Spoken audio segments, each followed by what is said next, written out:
This is Jelena from Amazonia PPC, and today I have a very special guest with me. Her name is Jana Krekic. She is the founder and manager of YLT Translations, which is a widely known Amazon translating agency.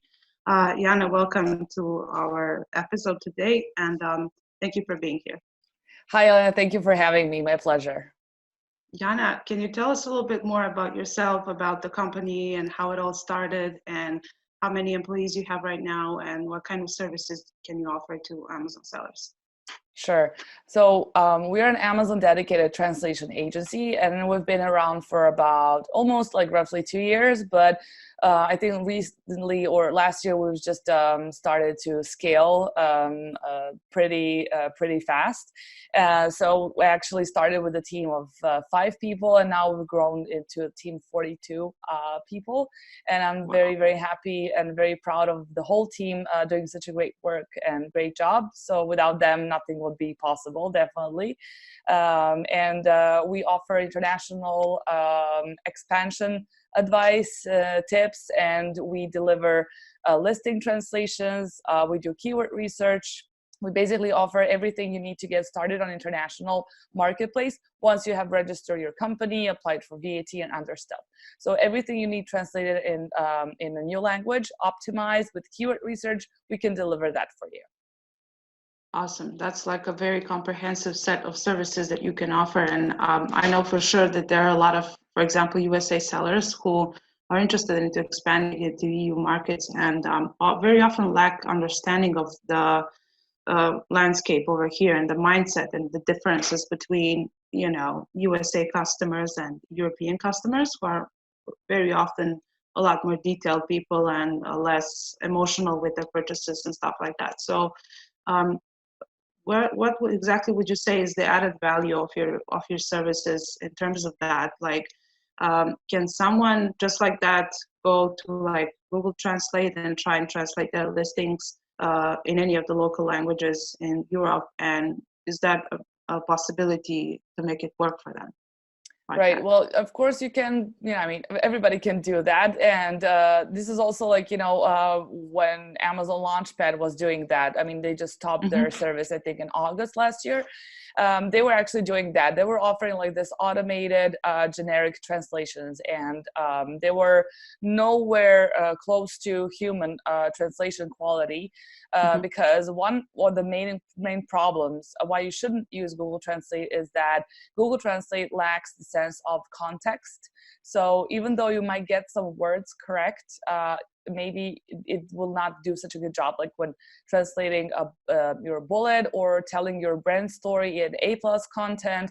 And I would not rely on a tool to deliver the message to my clients. And I would never want to be, never want to have like a listing which resembles Chinese sellers listings. And I'm pretty sure all of you guys know how that sounds. And so if you don't want to strive to have a listing like that, I would say no to Google Translate.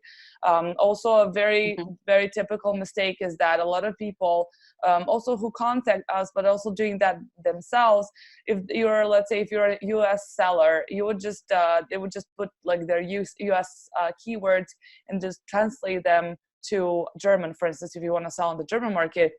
And these keywords may or may not have the same combination for that market as they do for the US market. A lot of keywords for the UK market are not going to be the same as for the US market, let alone that, So just imagine what happens when you search for something like that for like the Italian market or Spanish market. Maybe some people, the Spanish market, if you're selling, let's say, a travel mug, maybe the Spanish market, they'll be looking for plastic travel mug, which will have like a very high search volume. And in the US, it will be like very low search volume for that. So you don't want to, put a quotation mark between those two and be like, okay, these are absolutely the same, and I'm going to use this in my title. And what happens is that if you use that in your title and it's a low search volume, you're not going to get what you are hoping to, and sales are not going to be improved that way. So you should really pay attention to the keyword research. It should be done for each market separately, and you definitely have to pay a lot of attention to that. And you want to hire a person who speaks the language to do your keyword research. So I'm not a big fan of a lot of people having Filipino VAs or other VAs from other countries who don't speak the language. So they just would put this in Google Translate and then check the search volume and then get the results from there. I would say no to that, and yes to human translators and VAs that speak the language that is needed to do the proper keyword research. Definitely agree on that one, especially because it's not just about the keyword research, but also about the mindset. Like even in offline markets, a lot of companies that are looking to expand to like an additional market, they will do proper research before entering that market. And that's it. It's only logical that sellers on Amazon would apply the same mindset when they're trying to expand on other markets. So definitely you need to apply this element that's called localization. Can you explain to us a little bit more what that means? Localization is one of the most important factors out there, because what happens, we have a lot of US clients who want to sell on the German market. And why German market? Because it's the biggest European market. It's a common misconception, and a lot of people think, especially from the States, that the UK market is the biggest one. But actually, Japanese market, I mean, when talking about worldwide markets, is bigger than the UK. But a lot of people don't want to go there because of like the language barrier and all other different stuff. So let's say that a US seller wants to sell in the German market. First of all, you have to know what style of the market you want to use. You want to know who your customers are and who you're targeting. So the US listing has a lot of like very, typical US listing has sales pitch. It forces people to buy the product, like buy our amazing product or like super cute, awesome product. It has like this little bit of this emotionally involved, like with the customer throughout the listing. And actually it really wants you to buy stuff. Like it pushes you really hard into buying that in like the fourth or the fifth bullet. Germans hate that approach. Like if you would just use this US listing and get someone to translate it as it is, like a literal translator, like 101, and just translate it to the German market, Germans would not love that. They hate like being told what to buy, how awesome your product is, and especially if they lack a lot of very basic information in the bullets, like what are the key features of the product, how to use it, is it safe for my kids? Like they hate that. If you don't have these information, they'll be just like, okay, like on to the next one, because I'm not 100% sure that I understand what I'm buying. So when you're selling on international markets, your listing has to have very clearly written descriptions. Nobody's going to buy something which they don't understand, especially if it's for their kids or cosmetics or supplements or something that you have to put inside of your body. So basically Germans, they like very clean, structured, it's like how they do business, tell me exactly what you want from me and I will deliver that to you. And also the German market has the highest percentage of refunds. So this is like actually how they work. They're like, fine, here's a refund. And it's like the market which has the most of these, like that does the most of these. So they really like a clean business, and they really want something very, clearly written. No, like don't push me into buying. I'm going to tell you if your product is amazing. I don't want you to tell me how amazing your product is. We're going to see that in your reviews and stuff like that. So if they don't see this, and if they don't have this like very clearly written what does your product contain of, or what are the ingredients, they're probably highly unlikely going to buy your product. And I came across one listing. It was like this espresso cup, like a small shot of espresso, little glass, yeah. And the US listing had like different metaphors. It was like, keep your fingers cozy like your grandma used to do, blah, blah, blah. Or like, enjoy the enigma of a never-ending something. It was like the US listing. And it was like very, very good choice of style for the US. And then it had like the sales pitch, and like it was awesome. It was a very, very good listing.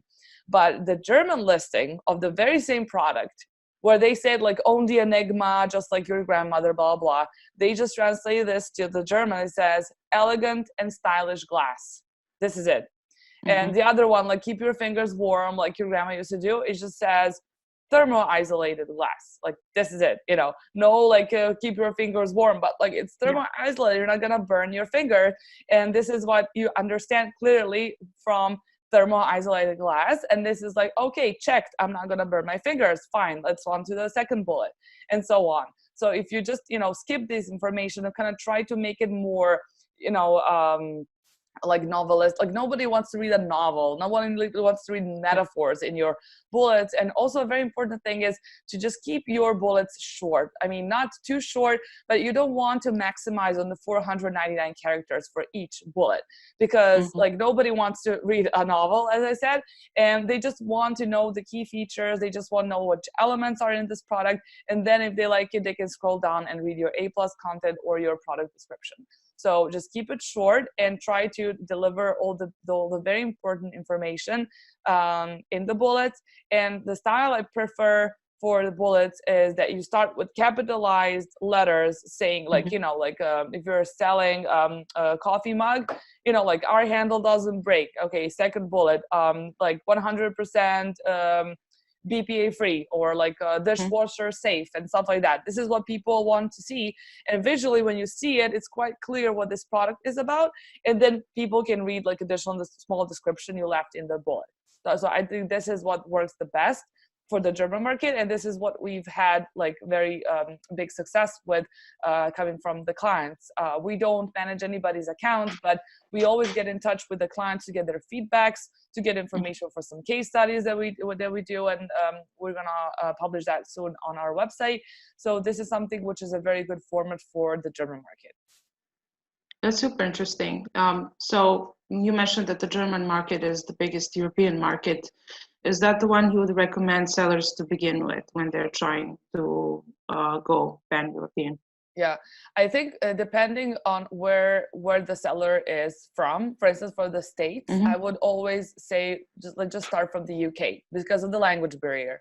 And I think that all the Americans, they want to also go to the UK because it's like, it's English, let's do it. It's going to be so much easier. Maybe we don't even have to do like keywords and stuff like that, which is wrong because you should do them again.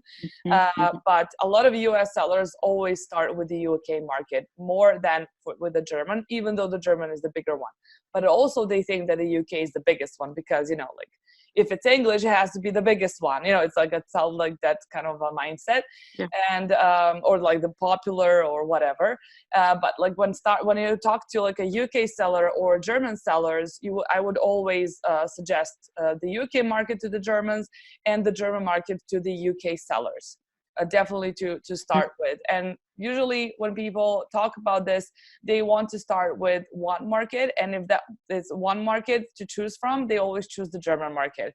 So I would definitely choose that one. And I like to call the German market a 5-star market because all other countries that don't have their own Amazon marketplace, they got transferred. So people have to buy from the German Amazon. So don't get only Germany, you get a lot of other countries outside of the Amazon universe in Europe buying from that very own marketplace. So we have a lot more potential buyers than only, you know, like 10 million or how many million people live in Germany. That's actually very smart. I never heard about it before. Yeah. Interesting. Do you have any tips for other local markets? Like, for example, I know the French nation and French people are super specific, and also counts for the Italian and the Spanish. And I'm pretty sure that you have some experiences to share with us, some maybe patterns that you noticed, what works and what doesn't work for all these other individual markets. Yeah, well, basically, when it comes to Spanish and Italian market, these markets are very, very, very small. So if you don't, like, a lot of people do the pan-European thing, and then you just, you know, sell on all 4 markets separately, and people would rarely choose just to go to the Spanish market or Italian market. So they're quite small, and I don't think there are like a lot of samples to say like, okay, this is something they don't like, or this is something they like when it comes to products, or the language itself is quite, those are like French, Spanish, and Italian are like Roman languages. And when it comes to also like the culture and the mentality of people, it's quite alike. So there is like there is no like what's a no-go like on the German market. I would say that when compared to the German market, these 3 marketplaces are much more they're not that, you know, like strict, and you can play around with a lot of different words, like a lot of different metaphors. You can have a little bit more of a freestyle. I would also say that when it comes to bullets, that you should stick to the capitalized beginnings with the features.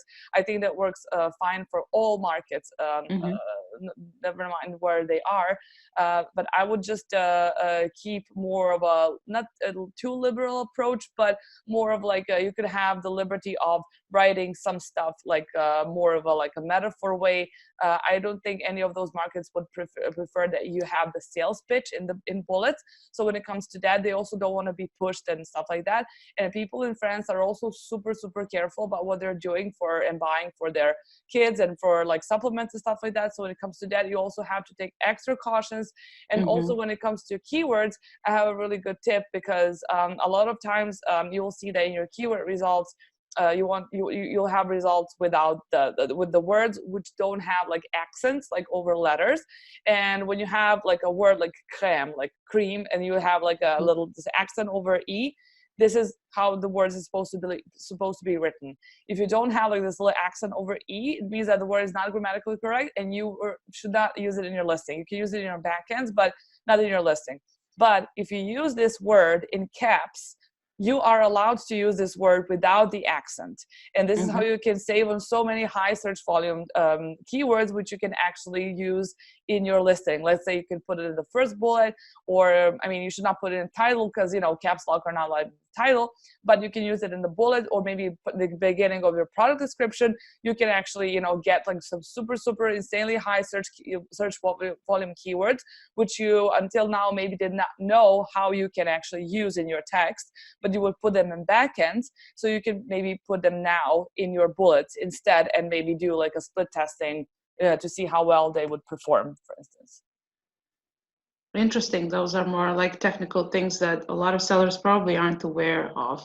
Yeah. Usually it's very overwhelming joining all these new markets. So a lot of them don't get to go into all these details, but it's super important. Yeah, this is just, you know, one thing that really helped us, and which we also would also like, well, why don't we use this as a caps, like, you know, so it'll be fine. And also, like, for the German market, there are a lot of compound words. Like Germans love these like 3 or 4, you know, long words, long words, you know, like you need a sentence in English, but you have a word for that in German. And basically when you are working, for instance, we love to use Helium 10. So when you're working in Helium 10, there's a default word count which says 2, but if you put 1 as a compound word, you're gonna get different results. Let's say if this like word is I don't know, like a hairbrush, and this name for the hairbrush consists of one big compound word, which is not going to show up if you put the word count 2. You're just gonna get like these long tail keywords. But actually, you're not going to get any results which contain this one compound word, because Helium would see it as like, oh no, this is just like one word. It's like using like kit instead of like bonsai tree kit. So, but it's not the same actually when it comes to German. And then when you put the word count 1, you're going to get all the different names for this hairbrush, which are maybe ranked even more than those long tail keywords you get when you put 2. So we always combine the 2 different sheets that we get, because sometimes you're going to miss out on so many good keywords that your competitors will have and you won't. So that's very important when it comes to the German language. Interesting specific about, there are a lot of specifics about the German market, actually. Yeah. Well, I think it's the most demanding one, honestly. And I think it has the biggest potential for you to be successful at, because all the categories basically, which are, you know, bestsellers in the States and the UK, they are also very popular in Germany. So I would say that that marketplace has a very good you know, potential for whatever is popular in the world. It can make it happen in Germany as well. Unlike Japan, for instance, where it's also a huge market, but you really have to have a specific product for that market in order to be successful. And That's true. you know, I think that you can just waste time and, you know, money, even though PPC is like really, I know that PPC cost is ridiculously low for a Japanese market, But if you're selling something and you don't know if it's going to be good, or maybe it's a complete miss for that market, you're just losing your money anyways. So, there are some things that you can definitely check if they're a good fit for that market. Like you can go and ask like random people, like you go on Facebook groups, like ask the expats living in your city, the Japanese people. They also have a different sort of culture. People are sensitive when it comes to culture. You can get in big trouble if you offend someone. So you should definitely do your homework before going to the Japanese market. But if you think that you have a good market, I think it can be a huge win for you. Yeah, well, the most demanding ones are usually the most rewarding ones. That's how it works in business. Definitely. So I understand how intimidating can a Japanese market be, especially because it's such a different culture. You have to go through all this learning curve to understand how these people work and what's important to them, what the set of values they have, and just learn how to communicate your brand message to them. Speaking about reaching out to these expat groups for example, on Facebook and asking questions, is that really enough for someone to do a proper research of the marketplace that they want to enter? Or is there some kind of more comprehensive approach that someone can take if they really want to enter these markets seriously and dominate them? Yeah, well, I think this is like one of the things you could do. It's not definitely going to be your main research method, but since this is the Japanese market, unfortunately, we don't have any tools that are going to show us anything. I mean, you could go into Helium and you can just type the ranked words, and you can see like what search volume are for some certain terms. Like, of course, you can do that as you would do for every market separately. But I also think that you can, of course, definitely go to Amazon itself and then search for the similar products and see how well they're doing, and they can be like a really good guideline if it's worth it doing or not. And also, I know John Kent, one of my friends from the Amazon industry. His company is specialized in Amazon for Japan, and they made this report, which is like a probability report, like how successful your product will be on Amazon Japan. And they gather the information from the competitors from Amazon, and then they would make you a list of like suggestions if that would be possible for you to sell or not. But if you want to sell something that is still not being sold on the Japanese market, then this report is not going to help you.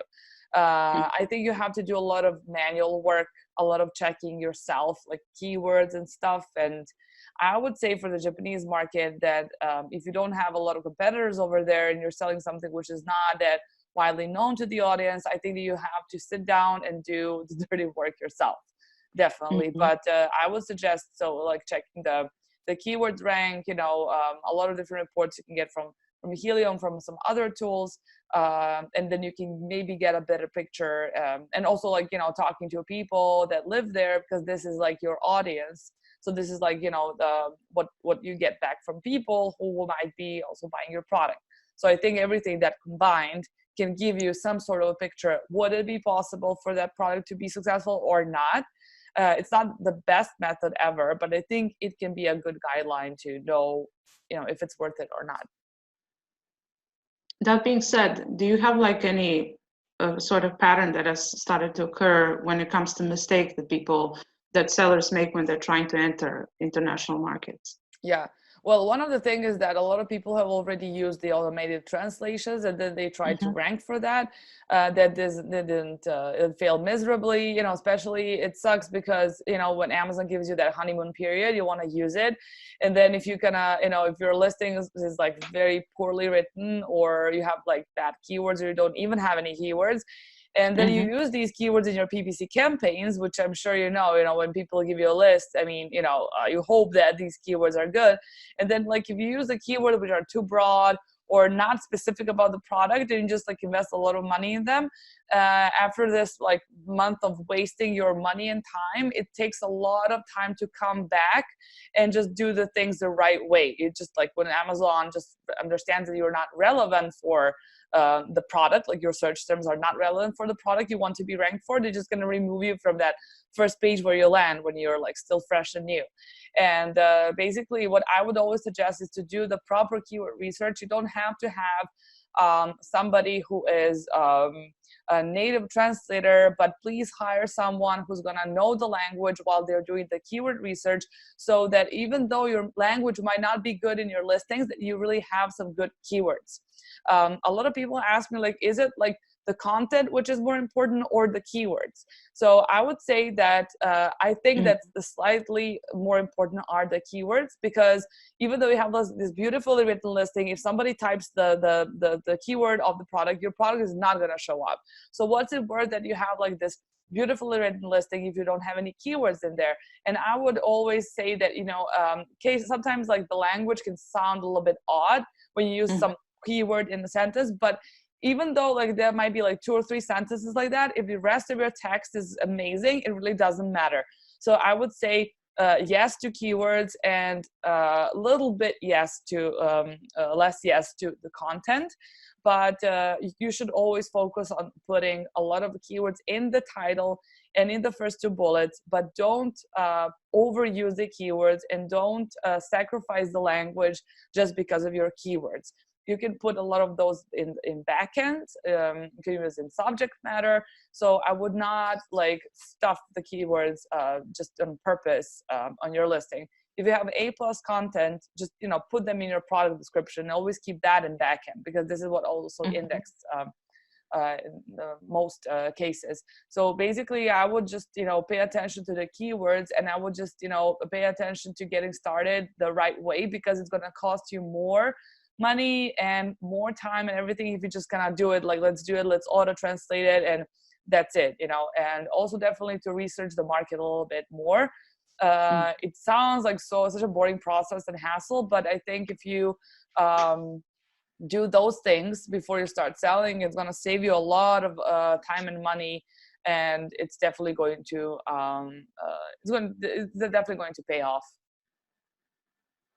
That's definitely true. You have to take your time when you're taking a big step, such as, you know, going into another market. So how does someone ensure that they have a high quality listing? Do you have like a process for that, for example, in your company? Yeah, definitely. We have this something which I like to call like a 2-step quality check. So I think that's very, very important, especially because the clients usually don't speak the language. They just, you know, speak English, and they're just like, you know, I don't want anybody else to double check this. Like, I just want to get the product and upload it and just, you know, be done with that. Yes. So yeah, so basically every group of our language, I mean, every language has its team. So how it works, basically, when sellers send they can either send their link of their already, done ASIN, which is live, like in English or in German, because we also do these language combinations. And it goes to our team leader, who just, you know, gives it to the translators. Translators do their keyword research themselves. Because I think that when you're a translator, when you do keyword research yourself, it's much easier for you, because you exactly know what terms you're looking for. If something else is missing, you're like, well, let me look up this term also as well. Whereas if you have a VA who delivers that, he's not a translator, he doesn't know how to do the text, how to maybe, you know, transform the sentences, and then you're gonna have like more limited keywords choices than when the actual translator does them. And so they do the translation themselves, and then it goes to the first proofreader. This is our first step verification, and then the proofreader gives its comments. If it has to be redone or, you know, revised, it goes back to the translator. And then the second step verification, that goes to the team leader. All team leaders are also translators. They just have a little bit more responsibilities, and then they check the text again, and they check also the keywords, if the high traffic keywords are used where it should be. And then after that, it goes to the project manager. She double checks everything again, and then it goes to the client. When doing translations, it's a very dangerous thing, because it's a very subjective thing. Yeah, so even though if you have like the best translator ever out there, a lot of people are not just, you know, when you do that like for 5 hours, you're just gonna get lost, and you're like, you don't even know if this sounds right or not. And that's why it's important that somebody else also reads your translation, knowing why did we put the keywords and stuff, because Amazon translations is a completely different style of translations. It can be compared to the SEO articles you do for your website, but I think this is even more like a niche inside of a niche of SEO articles, because you have to pay attention to the lengths, and some certain rules. So it really has to be checked also by someone who also understands how Amazon translations work. So a lot of clients, they send it to, like, I have an aunt in Spain and I send her this, and she tells me, like, I don't know, this sounds weird and stuff like that. But sometimes, as I said, like, some sentences might sound a little bit odd, but just because of the keywords you use, and you have to know the value of these keywords that you use. Sometimes it's just not possible for absolute to have this amazing natural flow, like your title. It cannot have a natural flow in your title, because it just contains of, like, some very important information about your product. But then you have, like, the bullets, then you have the product description, where you can actually tell your story, write more freely about the product. So there are, like, a lot of combinations that have to be taken into consideration when checking that sort of listing. And to help our clients, we also mark all the keywords in red, so it's very transparent where the keywords are immediately. And I think that helped a lot, because, as I said, a lot of people don't speak the language, and they're like, I don't know, what the hell did you do, guys? Like, what is it? And then we send this in red or in different colors, and they're like, oh, this is very nice. And immediately they're like, okay, some things were done here, and all good. So I think the more user friendly you are, the better it is for your clients. Especially because a lot of clients don't know anything about a lot of different things which are done in Amazon, not only languages, but, like, also all other things. So I would always, tell service providers just to be, as user friendly as possible, whatever that means for, their type of service that they're doing, because that is something which helped us a lot. And we got a lot of really, really good feedback because of that. That's interesting. You mentioned the keyword density, meaning how many times do you repeat certain keywords inside of the listing? Do you have any specific recommendations? What has worked for you in terms of keyword density? Right. We don't repeat keywords ever. I mean, you can have a long tail keyword, plastic travel mug, but then the second keyword is gray travel mug, which doesn't mean that you are repeating the keyword, even though you're having the travel mug. So we never repeat keywords. Usually, I mean, it really depends on, like, the length of the listing or what the client wants. It's really important to listen. If the client wants a very, very long bullet, to say, fine, let's do very long bullets. I really don't want to, mess with whatever you think is the best for your product. Because, it's everybody are, like, very emotional with their product, like, oh, that's my baby, blah, blah, blah. Everybody wants to, like, really taking care of them in this specific way. So we never repeat the keywords, like in the title and the bullets. It's always different keyword. It can go anywhere from, like, 10 to 25 keywords per listing, depending if you have A+ content or not. So we never repeat those, but also in our strategy in backend search terms is also to use, for instance, if you have a backend search term, and for instance, you have this, like, plastic coffee mug or gray travel mug, for instance. If you haven't used these two keywords in your listing, we would just use, and if you have, like, a coffee mug in your listing, in the backends, we would use gray, plastic, some adjectives. We would just use that. We would never put the whole keywords again and repeating them, because you already are indexed for that coffee mug. Why would you repeat that again? And we also like to use related search terms. A lot of clients, they actually never saw potentially that, but when we use, like, related search terms, which really have to be related. So you cannot use, like, a sunscreen lotion and you're selling a coffee mug, because maybe you're using that while driving to the beach. It's, like, too far from that. But, like, if you're using, like, a coaster, for instance, or if you're using straw, for instance, a lot of people would be, maybe triggered by, like, you see a straw, then you see, like, a coffee mug, you're like, oh, right, like, well, it's time for a new coffee mug. It's like this, like, power of suggestion, which helps a lot. And a lot of people, sometimes they actually get their products bought just because they showed up in a related search terms. And then a really cool thing, which can happen if it's, like, bought frequently like that, is you can get in that frequently bought together section Amazon, and your product can be actually, I mean, not like a, part of the pack with the straws or whatever, but it can be, like, suggested to other people that, others bought this, so you might also be interested in that, which you basically kind of get as like a free commercial on Amazon for your product. So I would still think that related search terms are a good idea to be used in backends. That's, like, a really awesome tip. Like, for example, also if you have a product portfolio that's pretty wide and you already have some good products that sell, that are mature products, you can put them in your backend search exactly. and just capitalize on that distinct demand.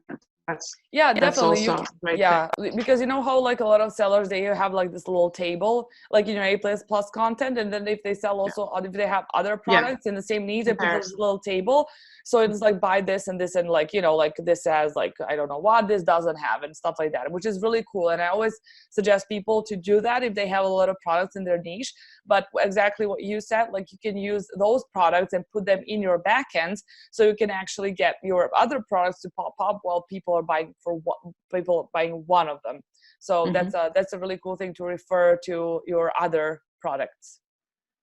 Yeah, when it comes to these table of contents that you just mentioned in A+ content, I've seen some sellers compare their own products to competitors' products and put images of competitors' products. Which is basically, you know, black hat, but works for some of them. We're willing to try these things. Yeah, I mean, also you can also advertise on your competitor's webpage, of course. I mean, you've seen a lot of like Amazon listings, and then like you have like this little ad, and I just tell my client, like, look, there's somebody else, you know, advertising on your product. Like, you don't want to do that. You want to put your other product on that page. And, you know, and a lot of people don't know how to solve that, but this is what people, a lot of times they do, which is, I mean, it's not black hat, but, you know, a lot of people misuse the opportunity of people who don't know about this, or not even a lot of times when I tell people, like, you know, I think you should fix this because there's a competitor on your page, a lot of people are just like, really? How? Like, when did this happen? Like 80% of people I tell this to have no idea that they have a competitor, you know, stealing sales from their own page, you know. So yeah, it's one of the most common but most expensive strategies that are it is, but I think towards growth. But I think it's worth it. I mean, I think that people should pay more attention to that, because people don't know, as I said, they don't even know that there's a competitor advertising on their on their listing. You know, that's just, you know, it's crazy. Yeah, when it comes to Amazon advertising, what we have noticed as a trend is that cost per click is growing in general, and the competition is getting more fierce than ever. So whichever strategy you apply, it's always going to be whoever can invest the most in getting that first customer through the door is going to win. I also think that the competition out there is very, very fierce, and there are more and more and more and more people who want to sell on Amazon because of all the stories you hear and, you know, everything made possible. But I think like Amazon now and like 10 years ago, it's like completely incomparable, and it's so much harder now to make some 7-figure income, for instance, or even 6-figure income like you used to do a couple of years ago. And you know, algorithm has changed so much like ever since. And but yeah, I think that now at this point it's gonna take like a lot of really hard work and good strategies to make a very good income than when you would have tried that like 5 years ago. Yeah. Well, maybe it might be time to explore some other markets. Like, for example, you mentioned in one of your recent podcasts that there's going to be Amazon Netherlands release pretty soon, or it already exists. Yeah, it's already launched. I think that Amazon launched it, I think about a week ago. Sellers got an email saying, you know, you should go and sell on the Dutch market, blah, blah. And honestly, like, and this is going to be definitely my tip for 2020, is to try and to go to sell on the Dutch market. I was honestly very surprised to hear that Amazon was opening at the Dutch market, because the Netherlands, it's a small country, and I would have not expected that, you know, Amazon would have opened there. I would have maybe, you know, expected like Denmark or, you know, maybe a Scandinavian country instead of that. But they chose the Dutch market, and especially it's interesting because Bol marketplace is the ruler of the Dutch marketplace. I mean, Bol is like where everybody sells, and like people were just like not interested in Amazon. But then in October, we got this information from like an inside information from Amazon from one of our clients saying that the Dutch market is going to launch in January, and he wanted to get all of his aces translated. He was a UK seller. And I was really surprised. I'm like, well, maybe this is just like one case and, you know, maybe nobody else shows up. But since October, we've done over 300 ASINs for clients. And I get almost every day, somebody either asks about the Dutch marketplace or wants to get something done for the Dutch marketplace. So I was very surprised by the shown interest of other sellers to go there, open, and to sell on the Dutch marketplace. So I think it's very important for every marketplace who is going to be there first. And I think, you know, since it's pretty new and a lot of people still haven't actually heard about that, especially people who are not selling internationally online, because you're not going to get information from Amazon if you're not in the pan-European about the new marketplace. I think that this is something which will be very, very interesting for everybody out there. For now, I think the competition is not that big. There's still no keyword research for that marketplace. So I actually talked to Helium 10 about that. I asked them, like, look, when are you going to do the Dutch marketplace keyword research? Right. And they told me, like, well, wow, this is something which is really new and we really have to work up on that and stuff, because it's very important. I mean, right now you cannot get any keyword ideas from your competitors because they didn't have it too. Like, the only way how you can get some keywords is from Keyword Planner, for instance, you know, but this is not like, you know, Amazon material, it's Google, but, you know, whatever you can get. But definitely I would consider the Dutch market as potentially the best new coming marketplace in 2020. Will you are offering also translation services? We are offering, we have the Dutch team and we're offering translations. As I said, we use some keywords from the Keyword Planner and from other tools we can get. And of course, we offer absolutely localized translation for that marketplace. Awesome, brilliant. Jana, do you have anything else you wanted to share with us for today's call, and like anything that's like number one advice that you would say to everyone? I would say to split test your titles and bullets every now and then, because the strategies for keywords, they change a lot. And sometimes you'll be missing out on so many maybe better keywords and opportunities, especially for the international markets when it comes to different holiday seasons and so on. So I think this is something that maybe you should pay more attention to. Definitely agree on that one. It also affects not just PPC, for example, from my point of view, but also conversion rates in general. Definitely. I think it affects absolutely everything. Keywords change. The way that people search for products online changes from time to time. So that's correct. Yeah. Jana, thank you for being our guest today. I personally learned so much from you, and I will be definitely following you online wherever you are on podcasts. Thank you so much. I really enjoyed talking to you today, and I wish you the best of luck. I think you're doing an amazing job with your YouTube channel, and I think you bring so much value. And I think just, you know, you should definitely going to increase your audience this year immensely. I hope so. Yeah. Okay. Bye-bye. Bye.